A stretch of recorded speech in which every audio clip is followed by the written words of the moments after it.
What's up, guys? I'm going to start it early tonight because Jeff, Jeff's not doing anything. So he's sitting in a room. So he wanted to come on. I thought I was going to get you guys for 2 hours because that's how long it would take me to get through everything. Would be about 2 hours. There's a lot of stuff I need to get to before I get to Jeff, but I told him he can come on 45 minutes. Talk about, we always have stuff coming out where it's new stuff. Like I said earlier in podcast that we have a whole list of things that we got to get done this year, and everything's being dropped on a timely something that's been planned. Get this straight. Something. What's up, Bob Downs?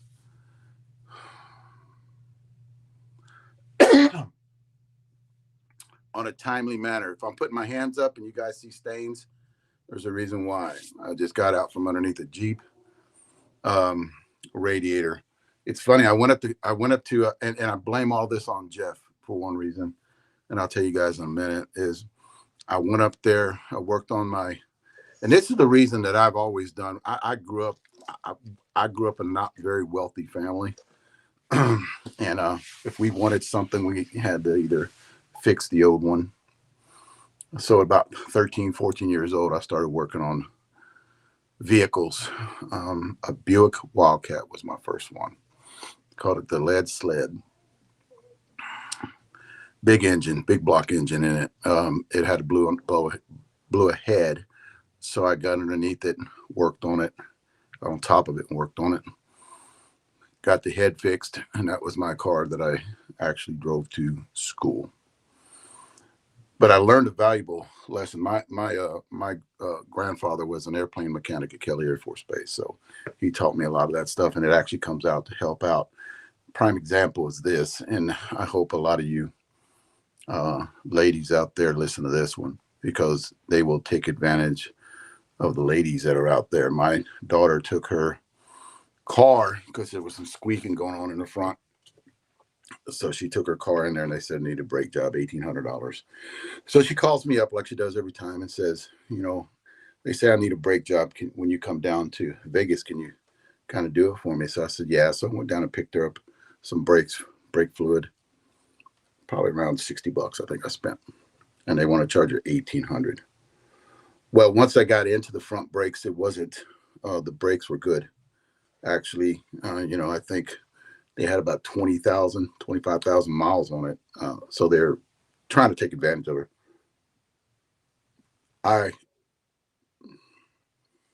And those were the second set of brakes. So when I got into it, they didn't grease the brakes. You got those little slide things, brakes going, calipers going in and out, you got to grease those.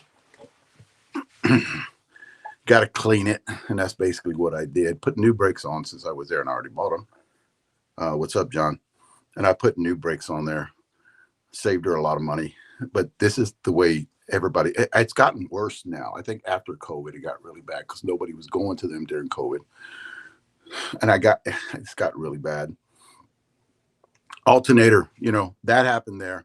Well, Jeff and Christian are driving back and they're getting to New Mexico and the turbo goes out on this truck, a brand new truck. The turbo goes out on it. It's under warranty, but here's the deal.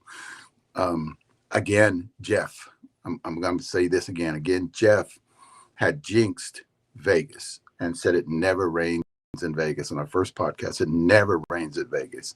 Guys, it rained like 3 times in Vegas when we were there. First time, I think, in 100,000 years. I think last time it was whenever the mob took it over. That's the last time that I think it actually rained in Vegas that hard. Was when the mob took it over. What's his name? Bugsy? Was it Bugsy? And Jeff brought all that back, I guess. And it rained 3 times. Everybody's looking for Jeff. Where's Jeff at? It doesn't rain here. So guess what? They blew the turbo in New Mexico. They get into a dealership. It's got to order the part, the turbo, and it's under warranty. So Guess what it starts doing in New Mexico? It starts to rain. So the park was supposed to be there on Friday, and now it won't be there till Monday because nobody can get in there because of the rain. So I come home. Um, my my son has got a flat tire in the Beamer, so I drive over there. I fix his tire late at night. I'm come driving back home, and my alternator goes out. I got a Dodge big truck 2500 Dodge Ram diesel, and my alternator goes out and it just dies. And I'm supposed to hit balls the next morning, so I text everybody, said, "Hey, we're not hitting." My alternator went out. I took it in, got a new alternator, put it back on, got that thing going. Now I have to fix my son's radiator. He's got a leak in it, so I just tore the radiator out right now. And when I get out of here, I got to go buy a radiator, put it back in. But you talk about saving thousands of dollars. Like the alternator was $250, something like that, $280. The radiators, I think, $240. But guys, the what they charge you to put all that stuff in it kicks a lot of people's ass. So as long as I'm here, I'm going to do brake jobs and put in little stuff like that. Now, tearing into the engine, I won't do. I mean, that's something that, because of the engines, if it's older, like the Jeep is a 2013, my truck's 2012, but like the Beamer and stuff, I won't touch a Beamer, my wife's car. But we are going to get rid of those once we move. In another 6 months, we're supposed to get rid of 3 vehicles, and we're going to consolidate a lot of things instead of having all the vehicles out there. Guys, got to start it off, but now Jeff will be coming to me tonight from the hotel, I guess. YouTube, Facebook, Instagram, I'm on them all, guys. Go in there and subscribe. A lot of you guys don't subscribe, and you just watch it. Subscribing helps me get the word out. And I tell you what, being in Vegas, I forgot Todd Cox's truck is messing up. And then Sarah has to do it. She's got a recall on her car, and I think she's got to get that done too. I just thought about that. I just read it right here on things I was going to talk about. There are some things I'm going to talk about, and I'll try to get through it pretty fast, and kind of go through a lot of stuff that I need to get to, because guys, Vegas was amazing. I never, like, every time that I actually got back from either being at a tent or the manager meeting, I did not know when we started doing this that it would grow this fast, and there's still a lot of, like, what I did at a lot of the tents, and what we did at a lot of the tents was educate a lot of people, about everything, about weight distribution. The ladies came up and I was talking to them about weight distribution. And the one thing that I had that helped me out tremendously, and I learned a lot from it, was a compression tester. Because I started compression testing everybody's bats, even though guys were going like, no, I don't want mine. I said, no, dude, I'm here with short boards. I'm not going to say anything if it's 130, 135, 140. I'm not going to say anything. I just want to learn on what you are swinging, and I want to know your age, right? And especially the ladies, I want to know what their compression numbers were at whenever they took bats up there and they were just swinging those bats. So I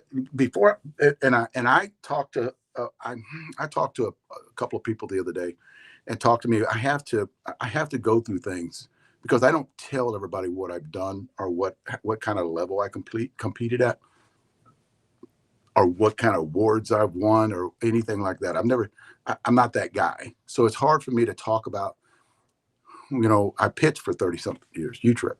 I'm a U-Trip pitcher. I never talk about who I faced. I never gloated. I never bragged about what I've done or what I've achieved. I'm not that guy. But there's some things I have to talk about. One of them being, a lot of people are going, well, how do you know all this? How do you know anything about compression testing? How do you know anything about weight distribution? Who have you talked to? Guys, I've talked to, when I was doing this, I'm looking at something right now, because it's something that I have to pass on to you guys, because it's almost like a resume. Like, I've got to start letting you guys. I had somebody the other day say that, have you ever played Major Plus ball? I'm 65, started playing at 49. I played a lot of Major Plus ball. I was in there, had a team that was taking first, second, or third every year. We won national tournaments. So I don't really talk about rings or patches, or I don't even show my patches on it because I think it's irrelevant. But there's sometimes you just gotta say things. I played major. I've been in it this is my 16th year playing senior ball, and this is the first time I have not played in Vegas. I have played Major Plus ball in 13 of those 16 years. I played Major Plus ball and 50s, 55s, and 60s. So played Major ball in 65s. I'll just talk about the Major Plus level. And guys, I know a lot about bats. There's some things I want to clear up too. And in the whole year, I was senior softball bat reviews for 15 years. I've hit bats off of 32 bat companies at the time. Counted 32. There's 24. There's about 24 right now. I think there's going to be 25. There's another one starting up in about another 3-4 months. 32 bat companies I've hit bats while doing reviews. Models of bats, I've swung 427 models of bats in 15 years. Number of swings, 250,000 swings I've taken. It took me a while to calculate all this too, because I know how many swings I took on 2 days a week for how many years, how many days we were off. So I have all that calculated, right? YouTube subscribers, I got 9,065 YouTube subscribers. I have 7,800,000 views on YouTube. I've been doing this for a long time, guys. A long time. My viewership, I probably pump in right now views per month, 125,000 views a month on YouTube alone. That's just on YouTube. So I've been doing this for a long time. So when I come and talk to you about bats, I've been there. I've done all that. I've swung every bat. I just didn't swing one bat for a long time. I swung every bat for multiple years doing this. I'm wore out. My back hurts. I have a bone. It's not in the lower part of my back because of torquing so much. And I don't know how, but probably because of the workouts that I do, that I can walk. I can't swing a heavy bat because of that same reason right there. I got to swing a light bat with big end load. DDT, that DDT has brought life back into me on swinging, because that bat is it's just a great bat. Okay, that being said, there's a lot of things I need to get to. I want to thank all the people that came up to us in the tents. I was more in the Todd's tent than I was at the Big League Dreams tent, kind of helping Todd and Sarah out. Hanging around at AA, AAA, major. I think we had major in there too. Never once did I go over to the Major Plus, but I heard it was hopping over there too. The one thing I will say, ladies out there, I've never seen that big of a crowd at all of the ladies competing. That's where I got most of my information from, was the ladies. I got a lot of information from the AAA, especially when you're doing compression testing. Most of my information from the ladies. It was packed. I wish I would have did a walk around. I think I did for one ladies and I didn't for the other ones. The ladies I think it was AAA. The ladies that were at, but there was a lot. They had tents everywhere and just watching and having a good time. I've never seen them that pumped, actually getting into that, and I was impressed. And the people that come up and talk to me, hey, I've seen you, hey, there's the video guy, and then they sit around and talk about about something that they wanted to know about, a bat they wanted to know about, workout routines they wanted to know about, TRT, testosterone. I'm talking about the man now. TRT, testosterone replacement therapy. So that I want to thank everybody that came up and just pat me on the back, or pat Jeff on the back, Todd on the back, and say, hey, thanks for what you guys do. I see you a lot in the videos. I watch your videos every day. That means a lot to us, and I do want to talk about that, because it means that the movement that we're actually trying to push is growing and getting bigger. And I told Jeff and them next year is going to be really big, where a lot of people are going to start to realize that, hey, this does work, you know. And we do talk about what the one thing that I like about talking to the ladies, are they're very intrigued on compression testing. Okay, prime example about this. I was at the ladies tent. I was at three different tents. Three different tents. I was three different parks for the ladies. But the one that we were at, I did a compression testing for a lot of the ladies. Ladies, you're swinging bats that haven't even dropped under 200 compression, and that's what I got out of learning about all this stuff. Is you're swinging bats that are at 2 compression. You're not collapsing the barrel, and they're actually, they're not bad bats. I think half of them were swinging bats that were too tough of a barrel for them. And I was saying, you're not going to bring that compression down to like a 150, 160, 170 that you should be into. I had a lady come up that was very tall, and I told her, I said, you're different than she is, because there was another one that was, about 5'5",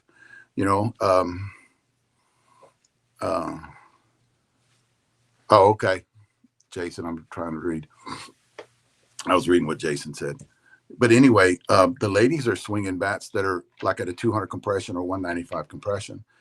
That's bats. I wouldn't even swing that bat. And I told them that. I wouldn't even swing that bat in a big tournament, because I can't collapse that wall, especially with that ball that they're hitting. You got to understand it too, because they are hitting a smaller ball. But the ball is a lot lighter. So you ladies need something that's going to compress that barrel to compress, because you're not hitting that heavy men's ball, you're hitting a lighter ladies ball. So I was just talking to them about that, what bat is better for them. The one thing that was one of them too, because half the bats that they were swinging, they couldn't compress the wall. And then they tell me, well, I hit good with it. Well, that's weight distribution, has nothing to do with flex. Weight distribution, right, is what you like or what you're getting used to. So what I did with a lot of the people, everybody, the men and the women, is I did compression test. I did compression testing for one, and then I did weight distribution on the other. So I would tell them, okay, you love this bat. This is your best bat. I'm going to give you the numbers on this bat. It's got a 17-ounce end load. It's got 9 on the hands. From now on, you need to pick every bat that's got a 17-ounce end load and 9 on the hands to get you as close to that weight distribution as you could get, because there is a formula there. I'm not going to tell you about the formula, but there is a formula there. Balanced bats had some too. You like swinging a balanced bat, bring your balanced bat in. Wherever we're at, bring your balanced bat in. I'll do weight distributions on it, and then put you into something that's different, because everybody out there, the one thing I have with swinging all these models of bats, right? I don't need that to go off. With all these models of bats from 32 bat companies, a lot of them are gone. They got 23, 24 right now. And it was 427 models. The one thing I did realize, that a lot of bat companies, weight distribution, their bat's totally different, especially when you're going up and down, right?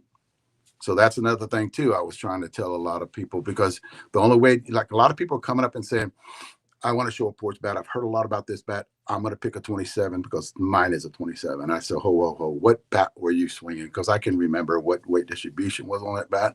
And then I tell them, well, that's more of a balanced bat. And they go, no, it's a big end load. And I said, no, it's not. This is the discussion I have at the tents. No, it's not. And then they go and grab it, and I weight distribution. I said, man, you got 12 in the hands. That's, your hand weight's too high. Or we got 9 in the hands. We got 8 in the hands. That's more of an end load when you're swinging it. So I would go down in weight, right? Because you can't go into a balanced bat being a 27. You got to stay with a 27 and an end loaded, like you think that other one was. It'd be too hard to swing it. So you go down in weight. When I hit balanced bats or did any kind of R&D on balanced bats, I hit bigger loads, up to a 27 or 28 ounce load, because usually a lot of other companies out there load high hand weight.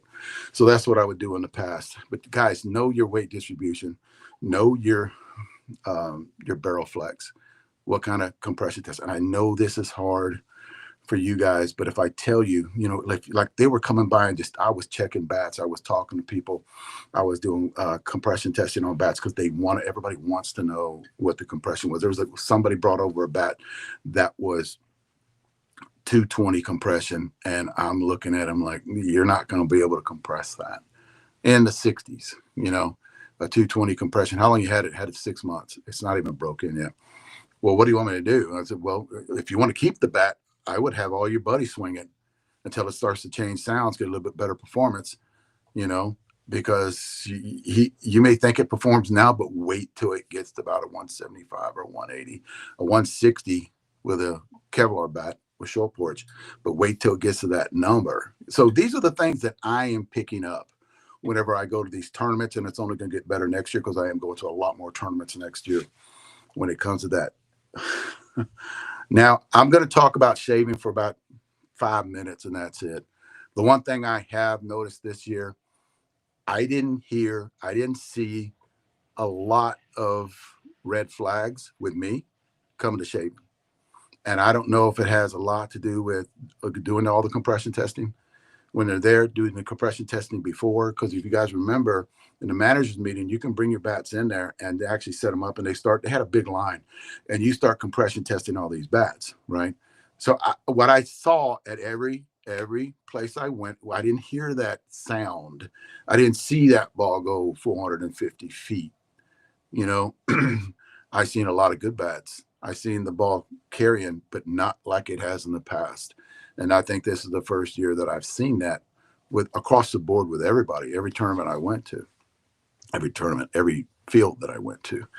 So, but I'm going to tell you something that happened on one field, and it was with the 65s. Might have been the 70s too, on that same field. I was doing compression testing, and this gentleman comes up, and he gave me the bat, and he said, "Can you do, because this bat feels light, can you do a compression testing?" And this is actually to prove a point to a lot of people. I grabbed the bat, I popped it at the end, and I'm going, wow, because it's a 28 ounce. And it was an OG 2.0 Dudley. That was my gamer back in the day, but it was a 26 ounce with my gamer. And I kind of looked, I said, well, it's very light on the end. And he goes, what does that mean? I said, hold on, let me do a compression test. I did a compression test on it, 175 on a compression test. So I turned around and I said, listen, I said, I'm going to, he goes, don't say it. And he goes, don't say the S word. And I go, I'm just going to tell you. I said, how long have you had the bat? He goes, I've had it for a year. And I'm like, well, who'd you get it from? He goes, I got it from a buddy of mine. And he goes, and the guy got it from someone else. My buddy got it from somewhere else. And I said, okay, this is going to tell everything right here.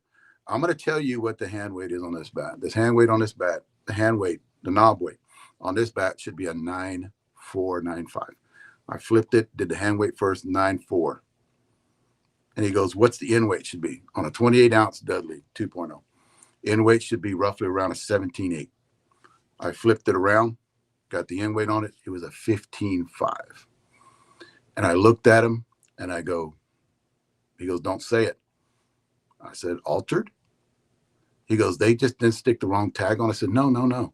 Because their lowest weight was a 26 ounce. That 26 ounce had 16.8 on the end. You're not going to make that big a mistake. And I looked at the end cap and it was smooth. Nothing had been done with it. So I gave it back to him. I said, don't swing it. He goes, I'm not. I did not know. I'm not going to swing it. He left, came back and bought the blackout Sean Thompson bat and turned around and used that during the games. He did not use it. I watched him play. He did not use it that whole day. I don't know what he did after that. But you can still have a shave bat and it'll pass compression. Weight distribution is something maybe they might want to, if they get a red flag, they might want to introduce in all these tournaments, because that's one way too, because a lot of the bat shavers will actually take weight out of the end to save that barrel. They're not going to put big mass, because big mass will compress a barrel, especially if it's altered. You know, even with those gamer readies, big mass will compress, you know, the barrel if you have that high bat speed. So that's another thing too. I'm done with talking about that. But the one thing I will tell you guys is I didn't see as many as there has been. I didn't hear as many as there has been being played. I watched a lot of games too. That we were backed up right next to a game, and I sat there and watched them. There wasn't a lot of red flags this year. The one thing I will say too is with that is the umpires, and I know a lot of you guys have different. You cannot have a full slate of good umpires. But one thing about SSUSA this year, I will say, is they have a lot of good umpires. They're doing something different with SSUSA, and I think it's a lot more educational, maybe for the umpires. I don't know too much about that, or I'm just suspecting that. They got somebody in charge that's actually teaching them a lot of things. Did I see some screw ups? Yes, I did. But it was mainly because you have one umpire, right? And the other umpire just not moving out around the plate, calls it first, calls it third, even calls it going into second base. That's the only thing that I see that they need. I think they need to improve on running two umpires out there on the last day. They usually run, a couple of umpires out there on that last day, and that's just the money you guys are spending. I would want a couple of umpires out there that are running it. Other than that, there's something that's going on, and I've clarified this from a few other people. There's something else going on. I kind of talked about it when I was in Vegas. There's something going on where Vegas is upgrading to a system, to a computer system, where they're going to do a lot more updates on computer. You're gonna know a lot more whenever you're playing a tournament on bracket play, rain delays, just things like that. So that's something to look for in the future, actually really near future, in the next couple of months. I've talked to the guy that's putting it in there, and he wants to get a that's for SSUSA. I have not contacted Matt Barnes on this, but I actually mentioned Matt's name. And Matt would be interested in doing something like this too, because it's all done on computer. It's a system that they put in that actually helps brackets. It helps with scores, like up-to-date scores, and that's one of the biggest complaints in the last few years about getting up-to-date scores when it comes to SSUSA. And I kind of mentioned to the guy that's doing it, I've known him for a long time, that's developed it for SSUSA, for the seniors out there, or any U-Trip. And I think he wants to push this on a lot of the other companies out there, companies that run tournaments, programs, ISSA, SPA, if that even around, SPA. Just TPSSA with Matt Barnes, and I'm going to get a hold of Matt, give him his number, and Matt can call him if he wants to. But I think it's something good that keeps people, because we're going to go into 2026, and I think we should be, as a program, we should have something in there that's implemented where all you got to do is get on your phone, you have an app, and you can tell all your ball players where to go, where to be, what time, because I think it does screw with a lot of people, and a lot of people don't like not knowing. Guys, record sales for Short Porch, all thanks to you guys. We have to educate you, and I think we've been doing that and doing a good job of that. And we are fitting a lot of people with bats, especially the ladies, because the ladies were like, didn't know, and the ones that I've talked to didn't know what was going on when it came to flex and when it came to barrel flex, and a lot more distance, a lot more exit velo. It's not all about home runs, guys, too. It's about exit velo, getting up ball through the infield sharply, hitting it down, just running it by people, and they're not even seeing it. That's what I like doing. I don't like hitting the home runs as much as I do smoking ball 5-6 hole, and people looking like, damn.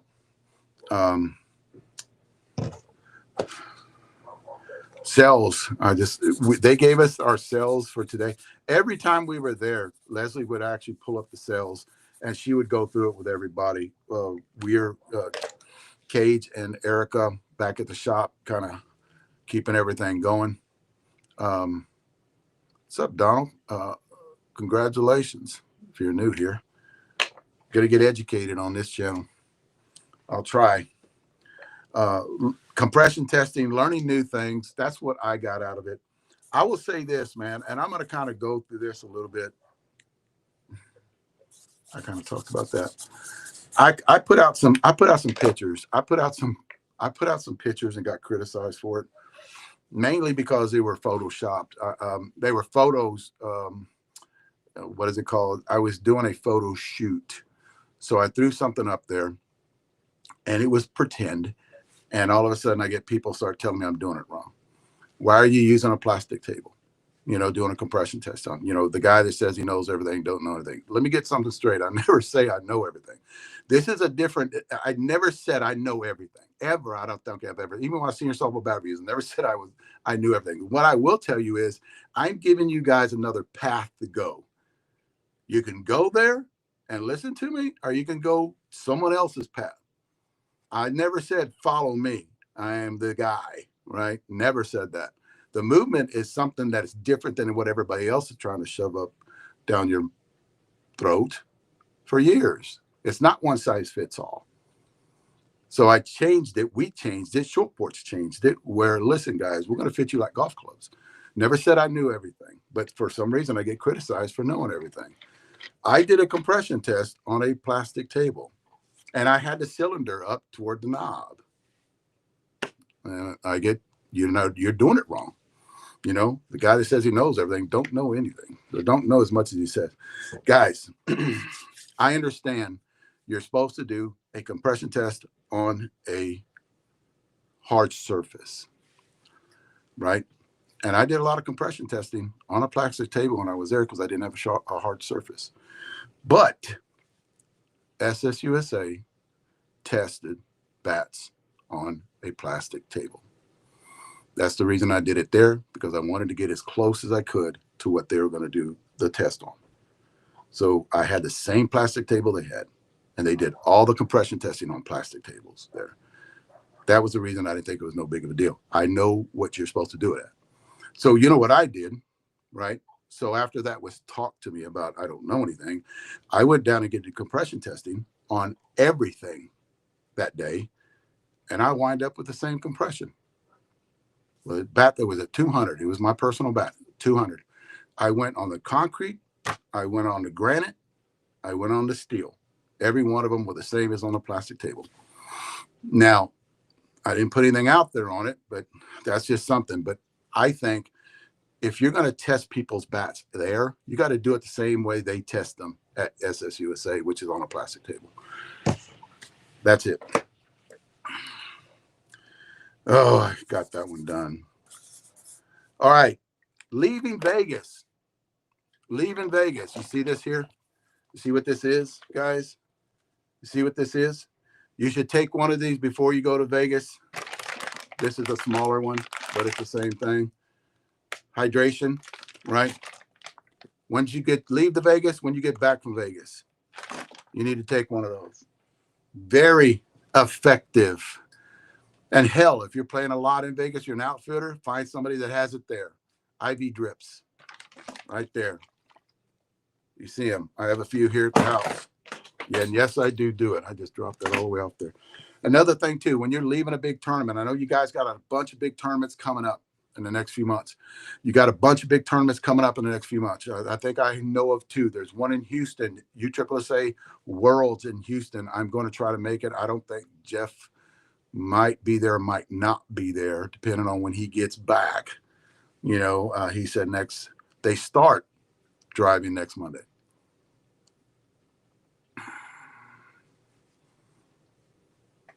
Exactly, Adam. Exactly. And the testing, Adam's saying every director is testing on a plastic table. But I do it on a photo shoot and I get criticized for it. But I was only doing it because they were doing it. Okay. Every tournament, you guys, and let me tell you, this is what I do. I've been doing this for years. Every tournament that I played, on my way back, I do a 24-hour fasting. There's a lot of reasons why to do it. You reboot yourself. You're out somewhere else, out of the state, and you're eating their food, right? And I know a lot of you guys cheat because I see you cheating, So what I do is the best thing you can do when you leave a tournament is do a 24-hour fasting. What that does is when you're doing your 24-hour fasting, you heal faster. If you guys are going on any kind of surgery, knee replacement surgery, and I think I got a few guys out there that are doing that, told me they were going in to get cut. I'm not going to say your name because I haven't asked you. So a lot of very good ball players. what I would do if I was going to get cut, and I have done it in the past when I got cut, right, repaired, is do a 24-hour, 48-hour fast. It increases human growth hormone. Human growth hormone at our age is depleted. So what it does is it increases, as you fast, it increases human growth hormone, and it repairs your brain, repairs your body. It releases not just a little bit, guys. It releases a lot, in the thousands %, right? I've heard up to 2,000. I heard the least is 1,000% actually increases human growth hormone. We're talking about just a water fast. We're not talking about anything with creatine in it. And you guys can lay off the creatine. You don't want anything to give you any kind of spike in insulin. So definitely. And these are game changers, gentlemen. Especially you guys run around in the outfield. These are game changers. It's a hydration. They actually will mix other things. It costs a little bit more, but they can mix other things into this. Aminos. There's some B12. There's B12, K2, D3. They can mix all different kinds. The more you get mixed in, the more they actually charge you. And the reason it costs so much, because this shit works. Definitely works. One other thing that I want to talk about, when you guys leave any kind of tournament, or if you guys get cut on, do some fasting in there, right? When you're rehabbing, throw some fasting in there once a week. Fast for 24 hours. Watch how fast you come back. Mm-hmm. And I'm gonna go through this one right here and cut out of that, because I don't want Jeff. I think he's coming on in 10 minutes. Dave, when do you start working out for next year? Tonight and tomorrow. I got back on Saturday night. I took a few days off. I thought I was gonna hit on Tuesday. I don't like working out before I hit.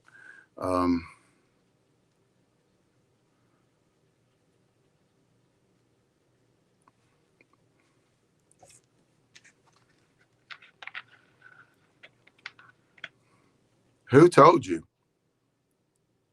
Rick, who told you that you were lucky to get 200 swings on it? I need a name. Because if your bat speed's high, let me tell you, on my swings on that bat, I got 450 swings and it's still going. I got a seam on it. Seam on one side. It's on the bottom of the bat. You know, he's regarding the concern of the OG blackout Kevlar without spin tech on the longevity. Somebody from Shoreport said that, if I can read that right, that I didn't even get 200 swings on it. Did it crack? That's another thing too. A lot of you guys are bringing over bats that you think are cracked that are not cracked, because I did compression testing on it. Take compression test at 190, 200. So that is a seam on it. It's not a crack. So, but take a picture of it. Let us look at it. Send it in a short porch. Let us look at it before you get all like thinking it's a crack. I've had people come to the tent. I come to the tent where I was at. I did compression tests. If you got any crack on a bat, going forward, if you guys got any crack on a bat, it will back test at 100, right? Because there's nothing to keep that air from pushing back, right? That air that's inside that barrel, nothing to keep that. So actually it'll leak right there, right? If you have a crack. When you have a seam, you can actually do compression testing and it will test as what it should be, anywhere from 160 all the way up to 200. The ones that we got from that same bat on the OG blackout was 190 to 200 is what they were staying at. And I had about 3 of them that had that little seam. I said, listen, guys, it's just a seam. And one guy said he still didn't like it. So this is the funny part about it. So I traded him in for another bat. I took that bat and sold it later because somebody wanted it. So we were out of them. We sold out of them. I turned around and sold that bat with a seam. And the guy goes, oh, I already know about the seam. I'll bet. Here's cash. I'll pay for it. Todd will vouch for that one. All right.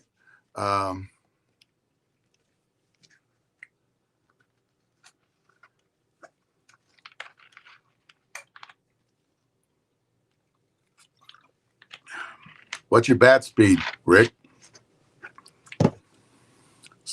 Let me explain something to you about that bat too. We are doing 40s. Guy comes up to the tent. And I'm not saying this is you, Rick. I'm just saying.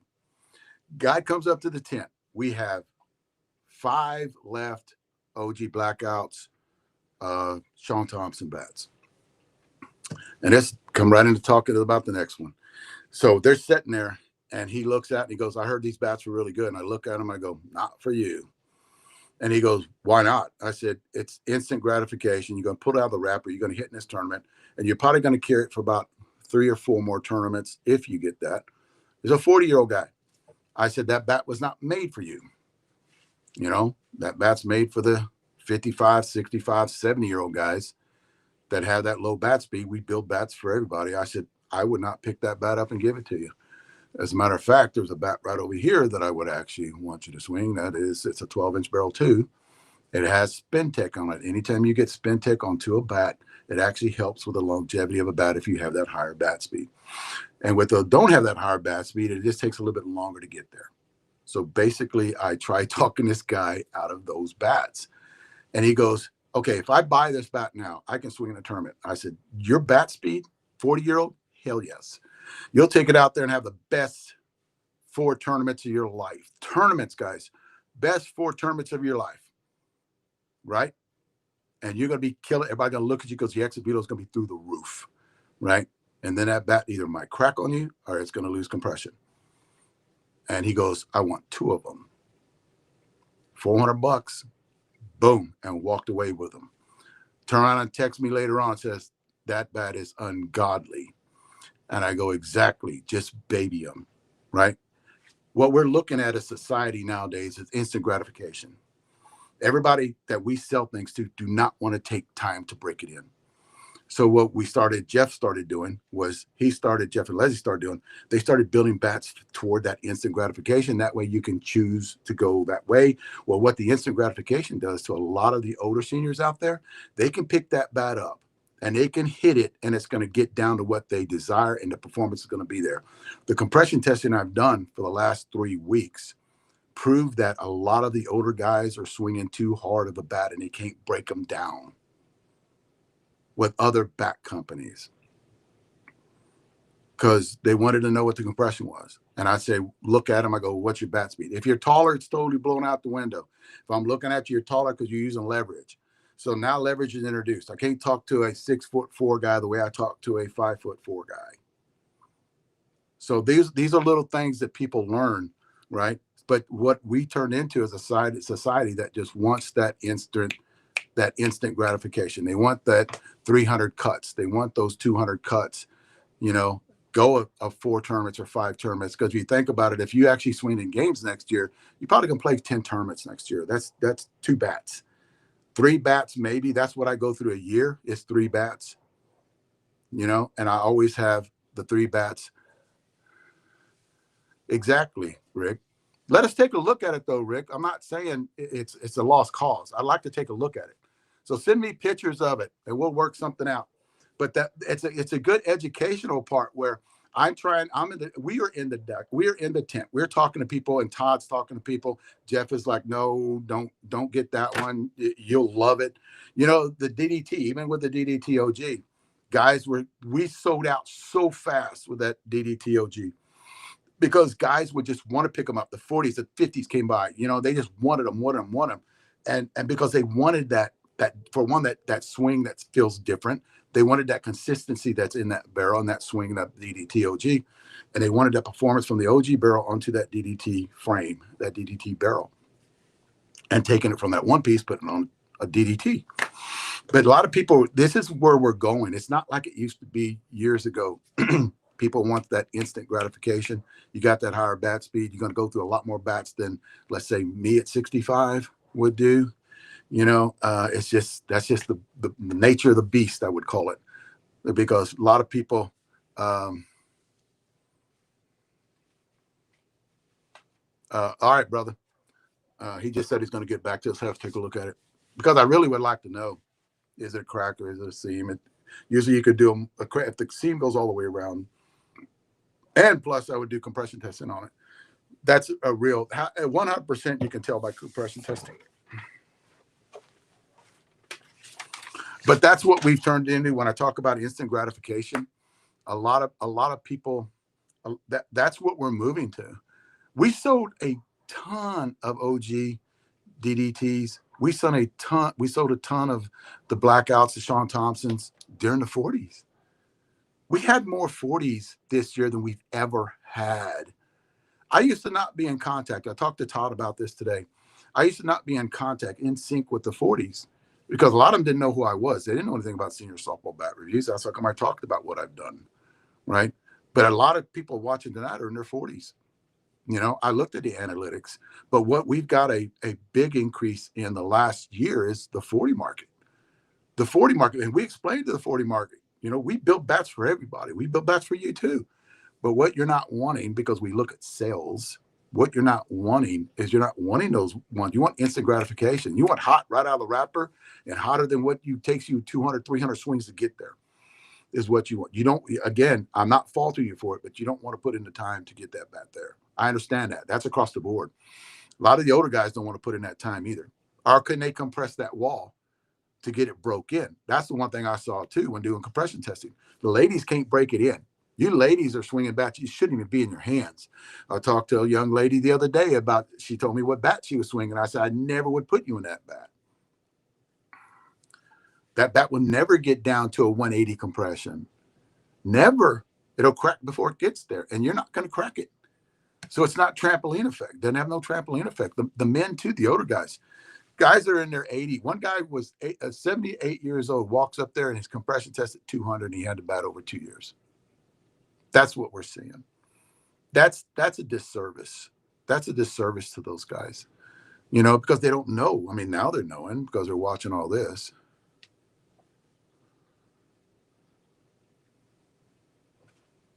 Okay.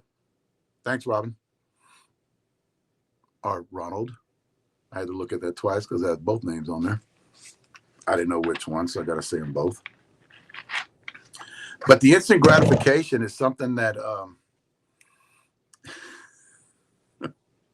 is something that and I'm laughing because I laugh at the guys that come up to the tent and they're 40 and they look like they're 30, and they come up to the tent and they're trying to get what's the best bat here? Well, for you? No. What is the best bat here? And then we kind of say, well, we think that one is, or I think that one is, or Todd thinks that one is, you know, but I'd put you in Todd's bat, you know, because you like a 12-inch, that's Todd's bat, you know.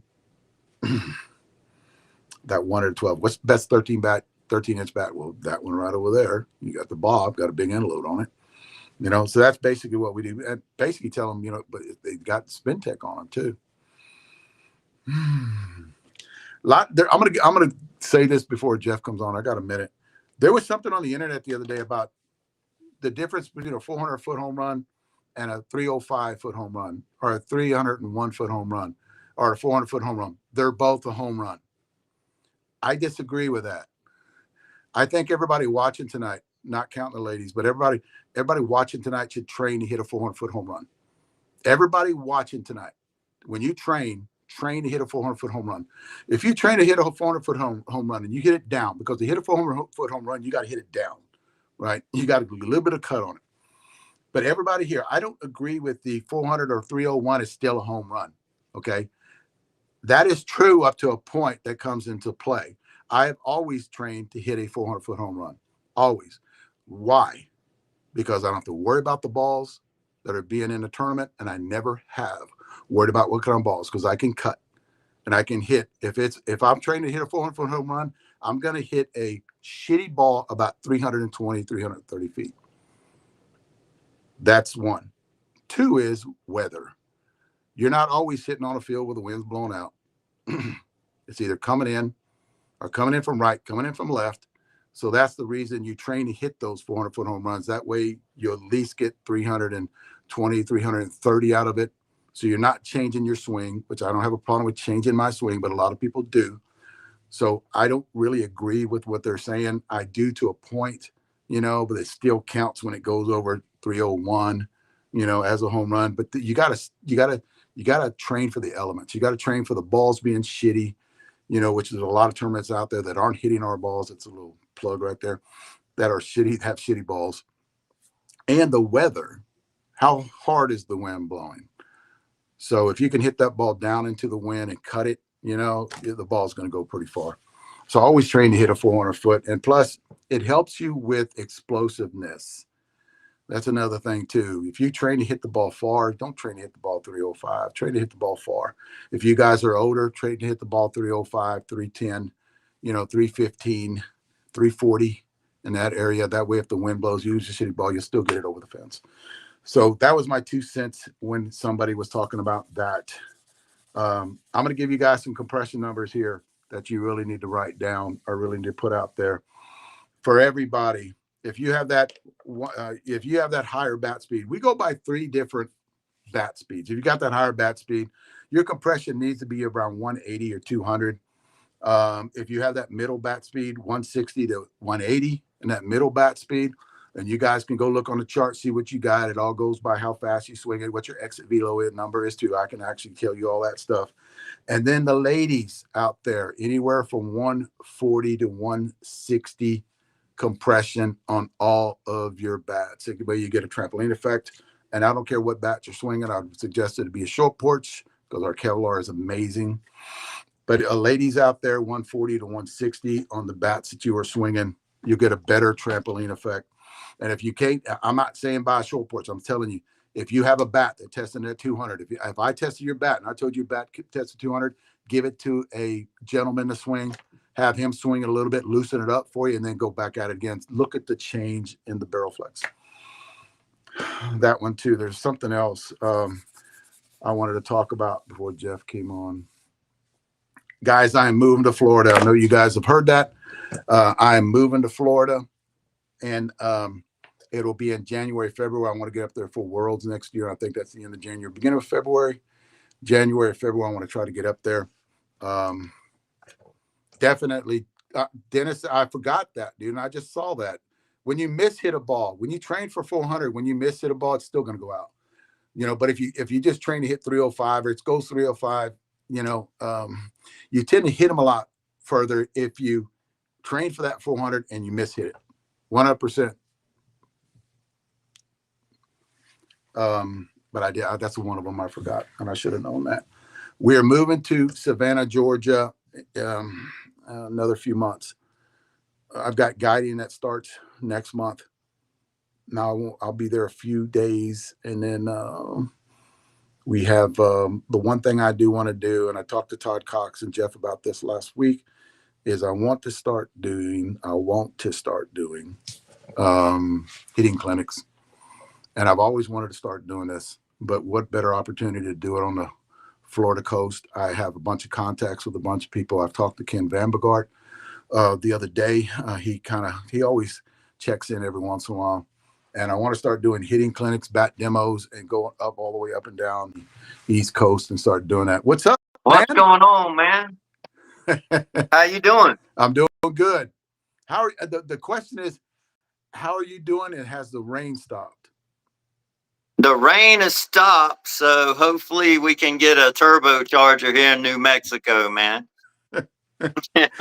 I told you, I don't know if you heard me earlier. I said, dang, Jeff jinxed everybody, man. Yeah, I never said it rained in the desert, and that happened. But I don't know. I think it. The one thing that I got from it is when you, not with you, but with us, is when you set a vehicle for like 3 weeks or a month. Especially as old as mine are, they tend to freeze up a little bit. And then you come back and start it up, and then it starts going all haywire on you.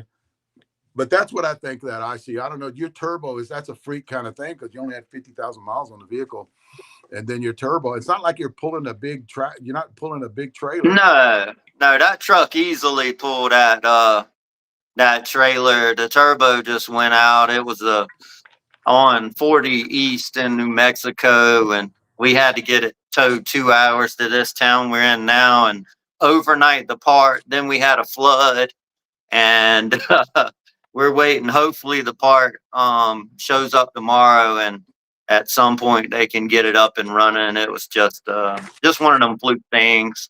And other than we're held up in Clovis, New Mexico, which I promise you nobody ever wants to be in. So stuck in. Nothing against anybody who's watching that might live in Clovis, but we're okay, man. We're okay. We're just anxious to get back. That's all. Well, at least they had a dealership there, a Chevy Yeah, dealership. a dealership. We got a nice hotel right by it, and we got a McDonald's in the parking lot. So yeah, we're Let's good talk to go. about Vegas, man. I mean, I know you wanted to get on here and talk about a little bit about Vegas. And I was talking about this earlier.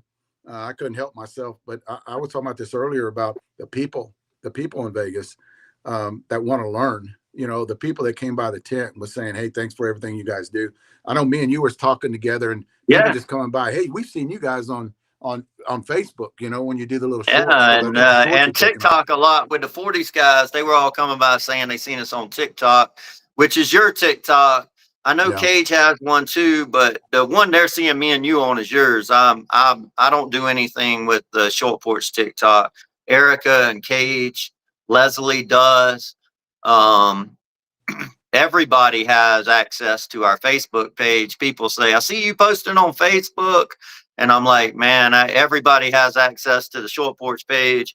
And even my personal page, you may see something post on there. It may not be me either. So I don't, it could be though. I do have access to it and I do post some stuff. But yeah, what a great week. A lot of people was asking about learning, or great month, I should say, learning about bats. You're dead right. It didn't matter what we told Major Plus or 40s guys. They only want the blackout. They don't care.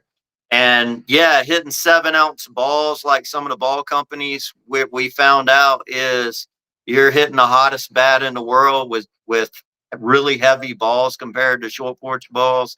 yeah, How many swings you could get on it could be anywhere from 200 to 700 according to how hard you swing. And the market has went that way. Players were just reaming bat companies. I'm not gonna say it was all of them. Friends of ours coming up, bats cracked. Way more than we were seeing of our stuff.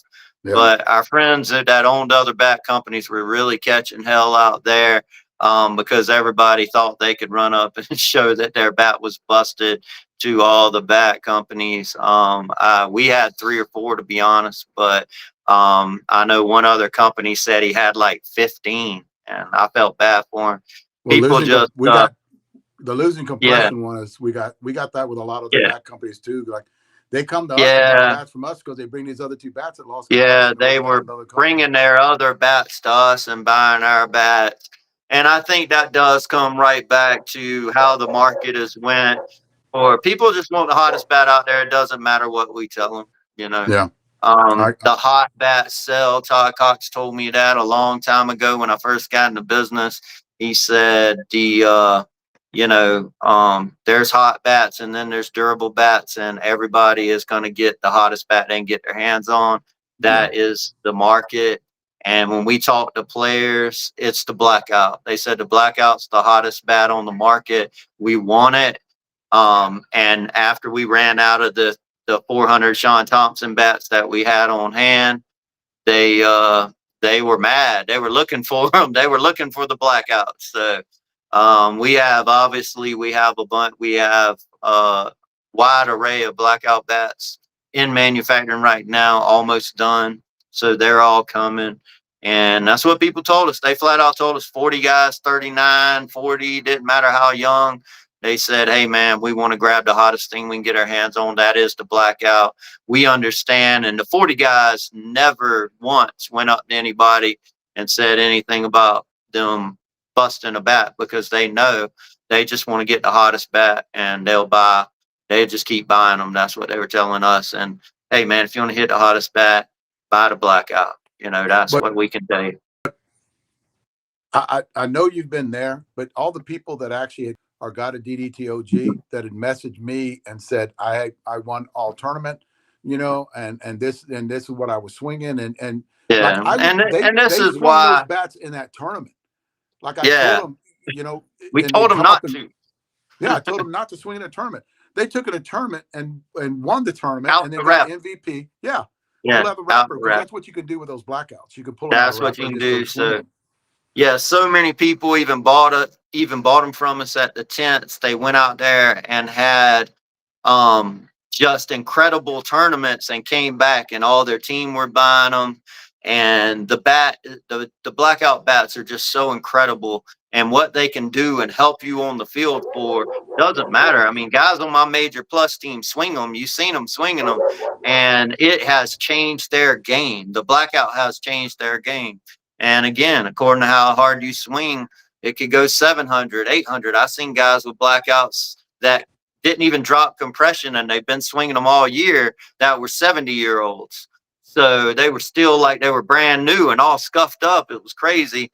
So it is according to how hard you swing, which is what we always preached. You Yeah. know, when you have older guys who never even broke, they hadn't even broke a blackout in yet and had it all year. And they say, hey, it's the best bat I've ever seen. So it is according to how hard you swing and how hard you want it to last. Uh, um, and you know, of course, the SpinTech stuff, we still sell a lot of the SpinTech, and the SpinTech stuff is it's pretty hot and is really durable. But when it comes to okay, I'm gonna buy the hottest thing that you have sitting here, they ask, we tell them that's what they always buy, almost always, you know. So It's turned into instant gratification. We talked yeah. about this before. We talked about this last year about building. That's how come Now those bats got introduced, because they have a now market, hey, right? yeah, now hey guys, Dave and I swing blackouts. I mean, Yeah. it's not yeah, we're those guys. We're gonna grab the hottest thing. So we're not mad at you. We understand it. I'm gonna grab the hottest bat out there. If I wasn't the owner of a bat company, if Dave wasn't with Short Porch, we would still use the blackout. If we were 100%. just like you guys, we would still use them. So I would have three of them. we're not saying you're wrong. We're just saying we're just telling the story. We You know, understand. so We yeah, we understand your pain. understand. I'm gonna Yeah, get the because we would do blackout the every same thing. time. I would not swing a bat like that. The bats are incredible. But now if you're looking for value and you're younger, I'll tell you, you can smash with the SpinTech stuff and they last like crazy. You know, Yeah. the Chili Dipper is an incredible softer barrel SpinTech bat that just absolutely is fairly hot out the wrapper, and I've never seen anybody break one. And I know Alan Hancock and them are getting record numbers on that bat as they've hit it over 100, 150 hits right now. So, but you know, if you just walk over to a tee and you hit that blackout as loud as it is, and the performance while it's in the wrapper, I mean, man, guys are going to buy that bat. I mean, that's just the fact. Yeah. And we're Yeah. thankful for all y'all that buy the blackouts and love them as much as we do, because we think we think it's the best bat on the market, and I've never seen one better. And if there's one out there, please inform us because we haven't seen it. Mhm. A lot of people are asking about the Oppo Taco. We've had guys come to the tent and buy an Yeah, Oppo Taco and just game it. But that's that blue, the baby blue wig popper. It's got a 12-inch barrel, but it's got SpinTech on it, and it's made a yeah, little different. It's made a little because you did a little something yeah. to it. I'm not going to talk about it, The but baby blue wig popper sunshine, right? That was revered. It was yeah, revered across the country as being a super high performing bat. It's our 12-inch balance. The Oppo Taco was obviously painted because it was the bat name winner. So that will be our baby blue wig popper for next season. The Oppo Taco was a fun thing to do with the bat naming contest. And it was no surprise to us how revered our balanced wig popper has always been revered as an incredible bat. And the Oppo Taco is just that. It is the truth.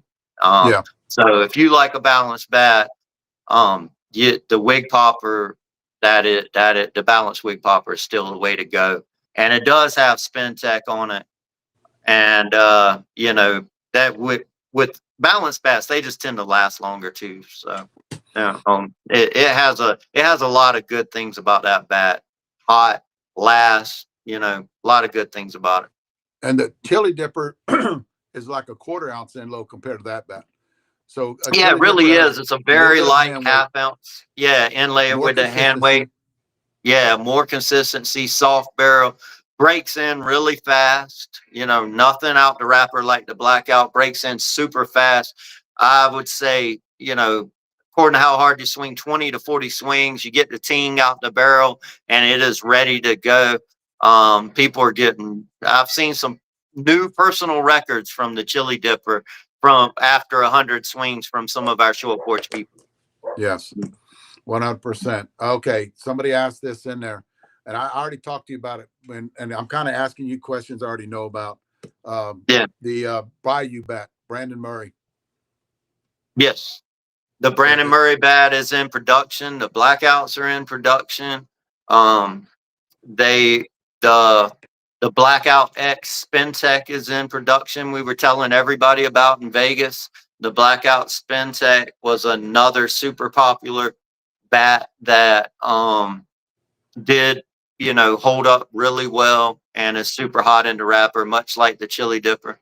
So that's coming. A lot of future senior bats. Obviously, right now we just dropped the Blueberry USSSA bat that we've seen Todd Cox live with just a few minutes ago. And Todd called. He said, "Man, this Blueberry Jawbreaker, just like the Pink Jawbreaker," he said, "it's the truth."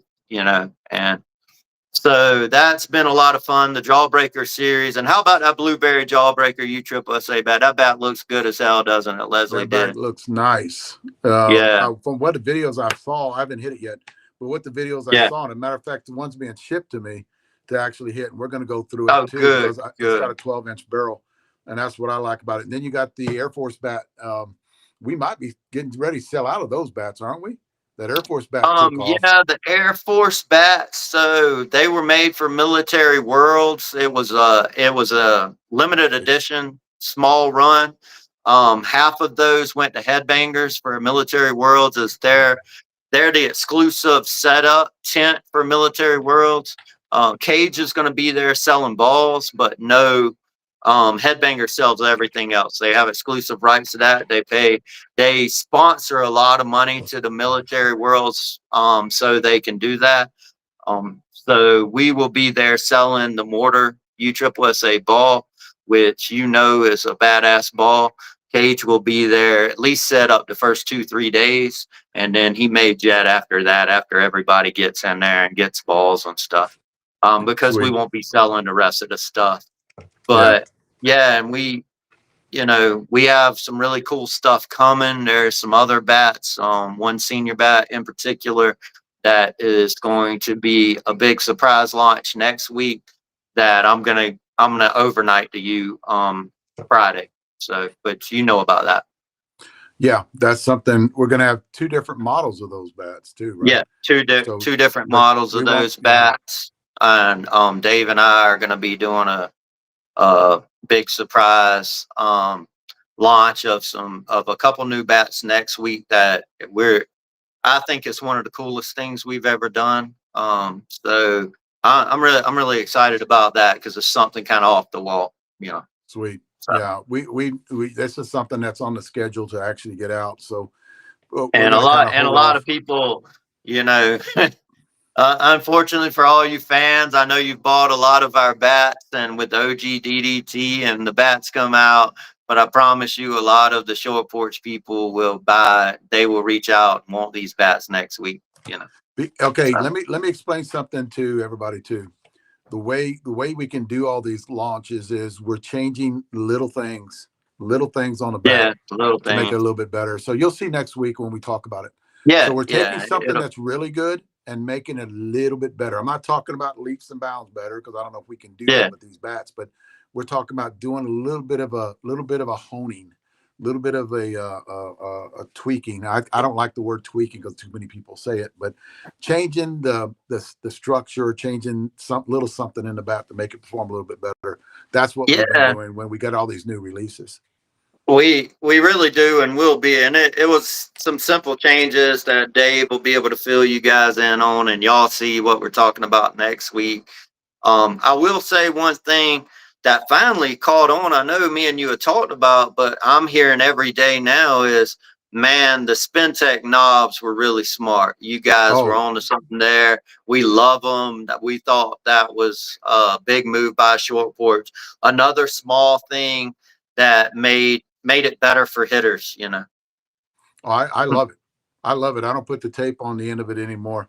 The Bob bat, we got some of those. I know you got some of the trailer there, and I know because I know you I have wait. some, I have all the Oppo tacos. I got just a few Sin Cities left. People, I guess some people who maybe were at Vegas Worlds and playing and didn't get a chance to buy them.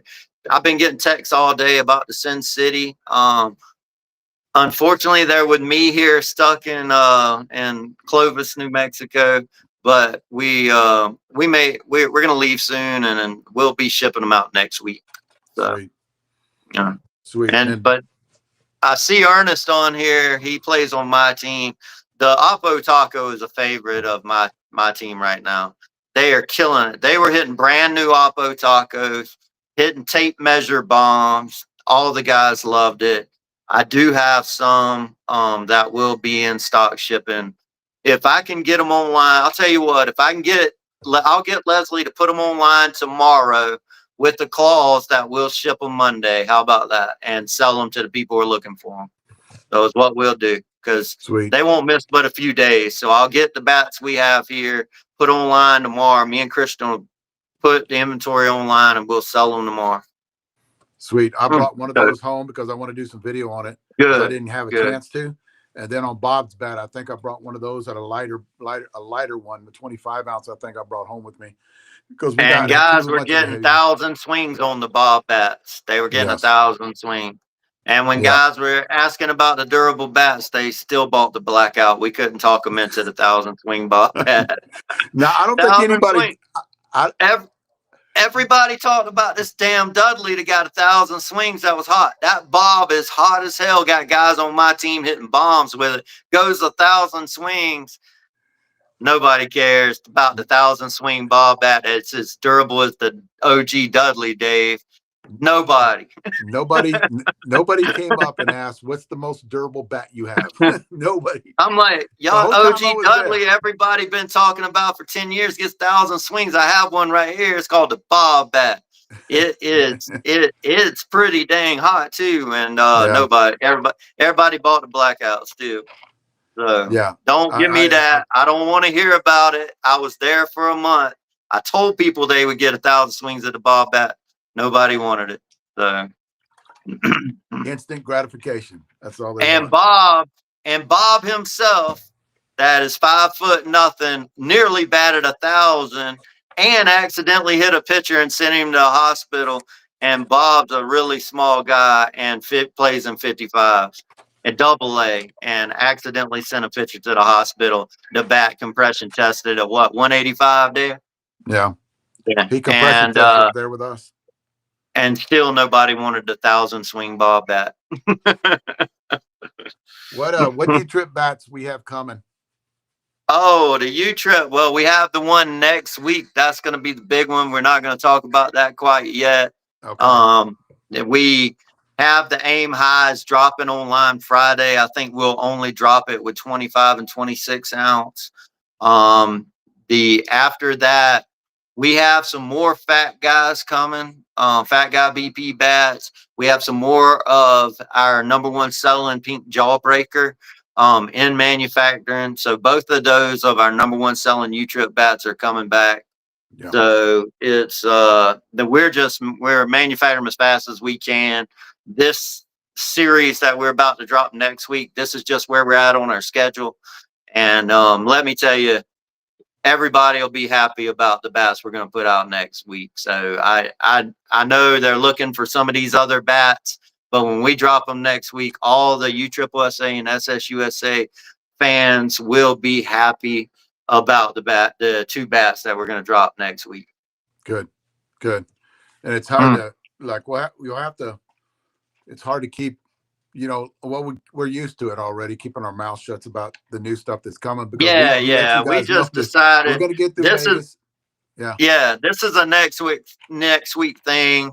We got to put some stuff together for it promotion wise, and we're gonna start working on that Friday. And but to get to Vegas, get away from all that. What a great job our team did.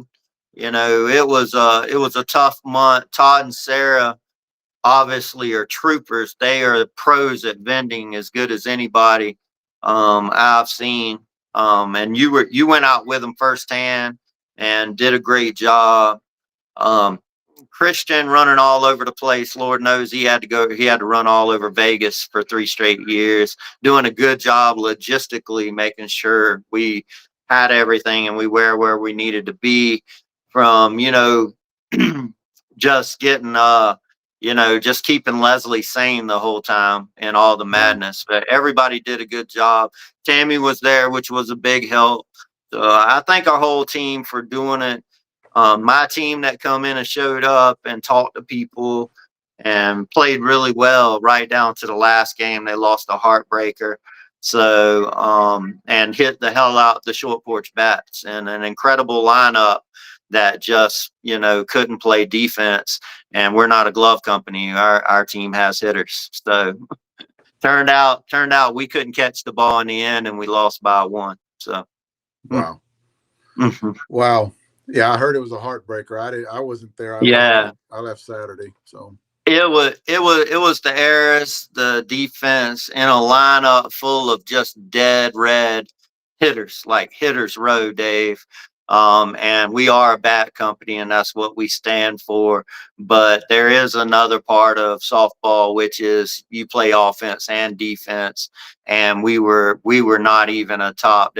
If there was 16 teams in major plus, we might have been 16 in defense and one in offense, and that's no way to win a no way to win a tournament. yeah, you got to play the So other side. you got to play the other side, and our hitters row team full of nothing but band guys. We couldn't play defense, and it got us. That's the facts. Wow. But I mean, y'all made it. Y'all made it to the Sunday, so Yeah, that's good. we were in the final four and we lost by one and had a couple opportunities to put that game away on defense and we didn't. And them guys played their heart out and it was just one of them things where, like I said, you got a hitters row offense. You got, a lineup that is incredible and nobody was there for their gloves. And scoring 7 runs in inning, we can't put people away because the 7 runs stop us. And by the time we get to the last inning, we don't have home runs. So what are we Yeah. supposed to do? You know, And if that's you're not that's home fine. team, you're out of it. If you're not home team. Yeah. And we weren't Um, home team in that particular game. a lot of people asking for batting gloves for one, and those fluorescent batting gloves we have. A lot that was a big hit. A lot of people Yeah, asking the for those, but fluorescent band gloves. Again, I think I have them all with me here in New Mexico. So our goal is to do 100 colorways next year, and youth and adult, and put them in the market. Whether we'll pull off 100 or not, I don't know, but we're going to do a lot of colorways. We have the bags now to match the gloves, and they'll be coming in different colors. The bags will to keep them inside, and that's a really cool niche little thing. They're coming. Bat bags are still coming in December. So there will be at least some bat bags in December for Christmas for purchases, as I've had at least 6 women I know talked to me in the last few weeks while I was in Vegas wanting to buy a short porch bat bag for their husband for Christmas. So yeah, they were trying to get on the list to get it for the holidays. So our goal is to have some bat bags, at least some bat bags available for Christmas purchases, because I'm going to make them women happy, so they can get the bags for their husbands for the a holidays. lot of people at the tent asking about bat bags because they are badass bat bags. They're real nice. Yeah, they're badass bag bags. We're trying to upgrade them. I'm not sure if Leslie will get that done on these ones we'll bring in for the holidays or not, but there's a cool little upgrade she's working on. But yeah, Jason was asking why we're in Clovis, New Mexico, because our turbocharger went out, Jason, and we got stuck at the Chevrolet dealership here. They're trying to get us a turbocharger. But yeah, so just it was a lot of fun, a lot of work, and we're tired and ready to get back. Obviously, I've been gone like 5 weeks, and I have a lot of work to do. I will not be at USSSA. I had to pull out of that today because I have a USA softball function um, where they have some stuff going on with a new lab, and as I am the one who engineers our bats, I have to be there on hand personally. So I'll be at USA softball trying to improve short porch for the future on the USA ASA side. So I have to be there. So unfortunately, and then we're doing some construction on one of our manufacturing sites on 2 of them. So we're leaving probably a week after that to go to leave again. So I'm counting on all you guys to hold down the fort while I'm busy. We will. Exactly. Yeah. There was, Can't I get wanted to you talk. can't get you to Savannah soon enough. I know, dude. I think they're going to move that up faster. Yeah. You guys are going to move that up faster. Here's the deal. And we talk about this at this time every year. I want to address this after Vegas. It starts getting cooler after Vegas, right? And the one thing that really we need to talk to people about is what kind of balls are you hitting now, right? Because you're hitting heavy balls, and definitely don't hit these blackouts in cooler weather. And I think that's across the board when we talk about all these other high tier, top performing bats that are out there. And you guys think you can go down and hit them in 60, 55, 60-degree weather. And it's not gonna go. It's not gonna last for you, especially with the cold balls that you're hitting up at this time of year too. Yeah, and they were, so many people were switching over to short boards because they had broke their bats and unhappy. And I hope not a lot of that went the other way where people were switching from us. I didn't hear of that happening, but come over already. And I seen what bats they were, and it was all the game ready bats that people were looking at and having issues, and especially with the heavier ball, that the Baden ball. So so they were coming over to grab new balls. But yeah, we're gonna have these coming. They'll be in a month or two, or it could be sooner. I'm not sure, as I do not manage any of our softball on the ball side.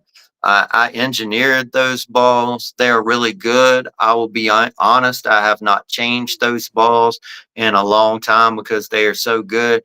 So Leslie manages the whole ball shipments as they come in, and manufacturing side, as I engineered them years ago, and they are badass. So I never needed to change them. So. And guys, another thing too is we got these balls right here about 2.5 years ago Yeah, you to and do R and Leslie D did on. that. Yeah. To do R and D Yeah. on 2.5 years ago. These have been in my bag, Yeah. and look at them. I mean, look at them. They're perfect. Brandon Murray hit that ball 350 foot, you know. Really? Yeah. Yeah. I told him, I said, I can't hit it out. Did you hit one out yet? I didn't hit one out. No, we didn't hit one out. None of us has hit Yeah, one out. I haven't hit one out. I don't even know that I came close. And Brandon hit one 350 in batting practice. So Well, Brandon. yeah. So Brandon's Bayou got pulled because he hit a pitcher in the shin guard. And again, he was not trying to hit the pitcher. His Bayou that he was using the whole tournament compression tested at 225. So Wow. with the biggest guy in senior softball swinging it. So. I seen his bag too. I think he's got enough. I think he's got enough backups in his bag. It had nothing but bayous in that bag whenever he pulled it out the other day. Yeah. That was Yeah. funny. He was stepping on it with it, but Brandon don't tear up his bat. He takes care of them. He hits rubber balls a lot. I'll tell you, Brandon's the most powerful senior hitter I know, and he never calls me talking about he broke a bat. I don't know if he does break them. He don't even tell me about it, but he hits rubber balls and he uses the same bat in the games, the whole tournament. And I don't see him breaking them. I've never even heard of him breaking them. So I guess he's doing something right that we're not, you know. Yeah, it's But just what he hits. I mean, he does yeah, hit he that hits rubber them ball rubber though. balls. Yeah, he hits them rubber balls, man. And Sweet. you know, but he was taking bat practice every morning with the real balls. But you know, he gets in there, he does some tee work, he takes 15 swings, and then he's good for the day. You know, and the Bayou is a harder barrel. So, Yes. That's what I like about the Bayou and the DDTOGs, because you got two of the same bats. You know, you can hit one, and I mean, his is loaded a little bit different, a little bit heavier on the end load, but yeah. the same it's made. I mean, it's other than the barrel being a little tougher Yeah. on that bat. A lot of people like that bat. I love The that bat the way Bayou it is swings. really popular, and if you're a big hitter, I would urge you to get to Bayou. See what Brandon does with it. I know Alan loves it. Also, Tommy Ball had a phenomenal tournament with the Bayou, just murdering that thing. So it's yeah, it was really good, man. Like I said, it was them guys hit it though. They really hit it. They made the bats look good. And the blackout OGs hit some bombs, the Oppo tacos, the Bayou. It was a fun weekend for sure for the bats. And I see my coach is on here. Woot did a great job. He can't play defense for him. It's not his fault. So So you're not going to be in U-Trip in Houston. That's no, Houston, right? no, it came up today that and what happened is USA softball is they have one laboratory in Washington State which does a great job. But they have opened up a second laboratory for bat certification, and they're having a meeting, and I need to fly to Oklahoma for that. And I feel I need to be there. I need to be there in person. So I'm gonna have to just to talk about the future for USA bat certification. As you know, I'm on the board for bat certification for senior softball, but USA is something that's new to us. And I still have a lot to learn with USA softball. And I want to make sure we're moving in the right direction with those guys as they move too, to improve for their, if they're making strives to improve, we should too. So I need to be there on hand.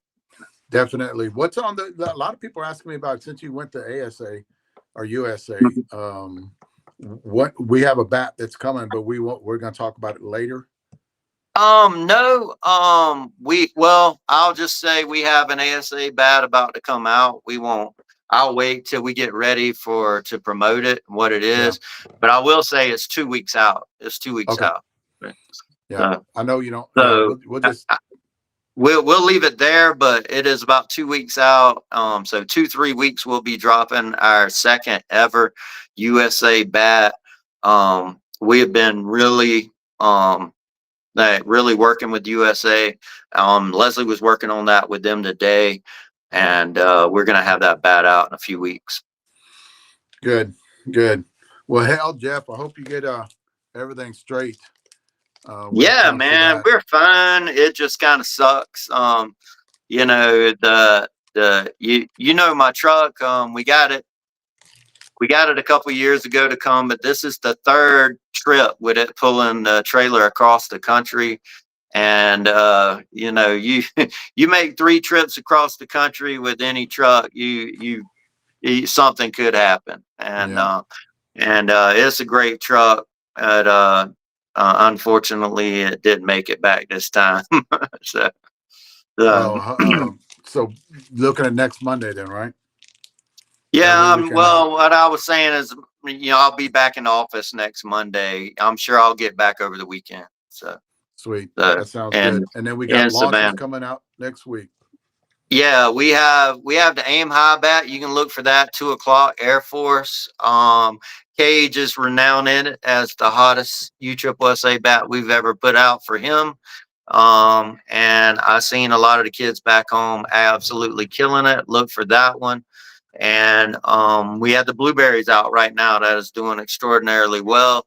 So look for that in USSSA also. And then me and Dave is going to have a really cool series next week that we're going to drop that we can't wait. It's going to be a lot of fun, and it's good. So thank you for everybody to come to Vegas. I see Chad on here, Rachel Good, Bob, everybody involved with Short Porch that helped out. Man, thank all of you guys. It was a big undertaking. Jason Wagon Blast, it was good to see you. Brandon Murray, all you did, brother. Thank you. All right. All right. Well, we'll see you next Yep. week because we got a bunch of good shit coming out. Well, hell, I'll talk to you 10 times tomorrow. So yeah, that's true. Thank you, all right, Dave. brother. All right, buddy. The one thing he was talking about there at the end, one thing, all the people that came by, all of our reps and signature players and factory hitters that came by and supported us and talked to a bunch of people. I mean, Brandon Murray was there and Ron Yeager was there behind the booth and just talking to people, coming up and talking to him, and picking their brain. I saw that a lot. Those guys help us out when they got there. They, I know Jeff was, maybe he was doing a lot of stuff. So they actually took a lot of pressure off him when they got in there and just started talking to other people, and people would actually want to take pictures with those guys too. So I thought that was amazing. Everybody Rachel Good and her wife was there talking to us a lot, and just those people that support us were there to help out and just talk and just pick everybody's brain. And we couldn't be doing this without you guys, just to let you know, but I really do appreciate the people that came up to us, all the people that were there that, that are swapping over to Short Porch and kind of saying, hey, thanks for what you guys do, because this really means a lot to them and being educated. And that's basically what we're doing with the podcast too. You guys take care. I'm going to try to go on Friday night too, because there's a lot of the stuff I didn't get to tonight that I want to talk about. I just want to thank everybody. Vegas was one of the most successful trips that I've ever been on. Got to talk to a lot of great people that are out there and that are just appreciate a lot of things. With all the negative shit that's going on in this country right now, we needed that just to get out to see a lot of softball players and talk to them. So I thought it was great. I'll see you guys. Definitely, guys, you got to stay tuned for next week. There is some good shit coming out.